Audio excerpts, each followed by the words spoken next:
నిజంగా కొన్ని ఐడియాలను మనం ఊహించలేం. నిజ జీవితంలో ఇలా సాధ్యమా అని అనుకోవచ్చు. కానీ వెండి తెరపై చూస్తున్నప్పుడు మాత్రం భలేగా తీశారనిపిస్తుంది. హెడ్స్ ఆఫ్ స్టేట్ కూడా అలాంటిదే. ప్రియాంక చోప్రా కీలక పాత్ర పోషించిన ఈ మూవీ ఎలా ఉంది? ఎలాంటి వినోదాన్ని పంచిందో చూద్దాం. అమెరికా నూతన అధ్యక్షుడిగా ఎన్నికైన హాలీవుడ్ యాక్షన్ స్టార్ డెర్రింగర్ను అభినందించడానికి బ్రిటన్ ప్రధాని సామ్ క్లార్క్ వస్తాడు. ఈ సందర్భంగా జరిగిన విలేకరుల సమావేశంలో ఇద్దరు అగ్రనేతలు ఒకరిపై ఒకరు మాటల యుద్ధానికి దిగుతారు. మీడియాలో ఇది మరింత చర్చనీయాంశం కాకుండా ఉండటానికి ఇద్దరూ కలిసి ఎయిర్ ఫోర్స్ వన్లో ప్రయాణించాలని నిర్ణయం తీసుకుంటారు. సరిగ్గా అప్పుడే గుర్తు తెలియని వ్యక్తులు ఆ విమానంపై డ్రోన్లతో దాడి చేస్తారు. భద్రతా సిబ్బంది సహకారంతో అమెరికా అధ్యక్షుడు, బ్రిటన్ ప్రధాని ఇద్దరూ తప్పించుకొని ఎక్కడో బెలారస్ అడవుల్లో పడిపోతారు. అక్కడి నుంచి ఈ అగ్రనేతల ప్రయాణం ఎలా సాగింది? ఈ క్రమంలో వాళ్లకు ఎదురైన సవాళ్లేంటి? అత్యంత కట్టుదిట్టమైన భద్రత ఉండే అమెరికా అధ్యక్షుడిపై దాడి చేసిందెవరు?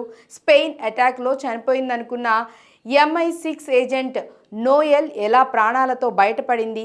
ఇద్దరు అగ్రనేతలను ఎలా కాపాడింది అన్నది తెలియాలంటే సినిమా చూడాల్సిందే. ఇక ఎలా ఉందంటే, ఇద్దరు దేశాధినేతలపై హత్యాయత్నం చేస్తే దాని నుంచి వాళ్ళు తప్పించుకొని బయటపడి సామాన్యుల్లా ఎలా ప్రాణాలు దక్కించుకున్నారన్న పాయింట్తో హెడ్స్ ఆఫ్ స్టేట్ను ఆద్యంతం వినోదాత్మకంగా, థ్రిల్లింగ్గా తీర్చిదిద్దడంలో దర్శకుడు ఇలియా నైష్లర్ విజయం సాధించారు. నిజ జీవితంలో అమెరికా అధ్యక్షుడు ఏ మూలకు వెళ్ళినా, ఎవరిని కలిసినా యావత్ ప్రపంచం ఆసక్తిగా గమనిస్తూ ఉంటుంది. అలాంటిది ఆయనపై హత్యాయత్నం జరిగితే ఎలా ఉంటుందన్నది థ్రిల్గా చూపించారు. స్పెయిన్ అటాక్లో MI6 ఏజెంట్స్ చనిపోవటం, విలేకరుల సమావేశం తర్వాత ఇద్దరు అగ్రనేతలు ఎయిర్ ఫోర్స్ వన్లో ప్రయాణం చేయాలనుకోవటం, ఇలా కథను వేగంగానే అసలు పాయింట్కు తీసుకొచ్చాడు.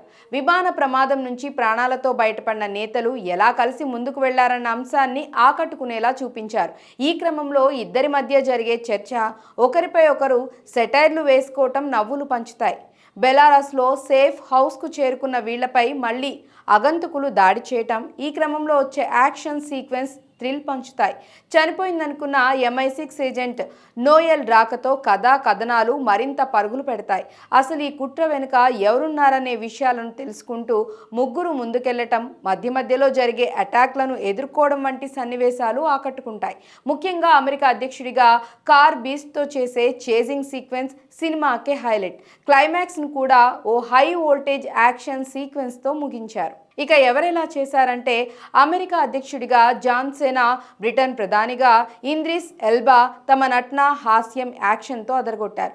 సినిమా వీరిద్దరి చుట్టూనే సాగుతుంది. తాను అమెరికా అధ్యక్షుడినన్న గర్వాన్ని జాన్ సెనా తన హావభావాలతో భలే పలికించారు. MI6 ఏజెంట్గా ప్రియాంక చోప్రా యాక్షన్తో అదరగొట్టింది. ద్వితీయార్థంలో మొత్తం ప్రియాంక కనబడుతుంది. మిగిలిన వాళ్ళు తమ పరిధి మేరకు నటించారు.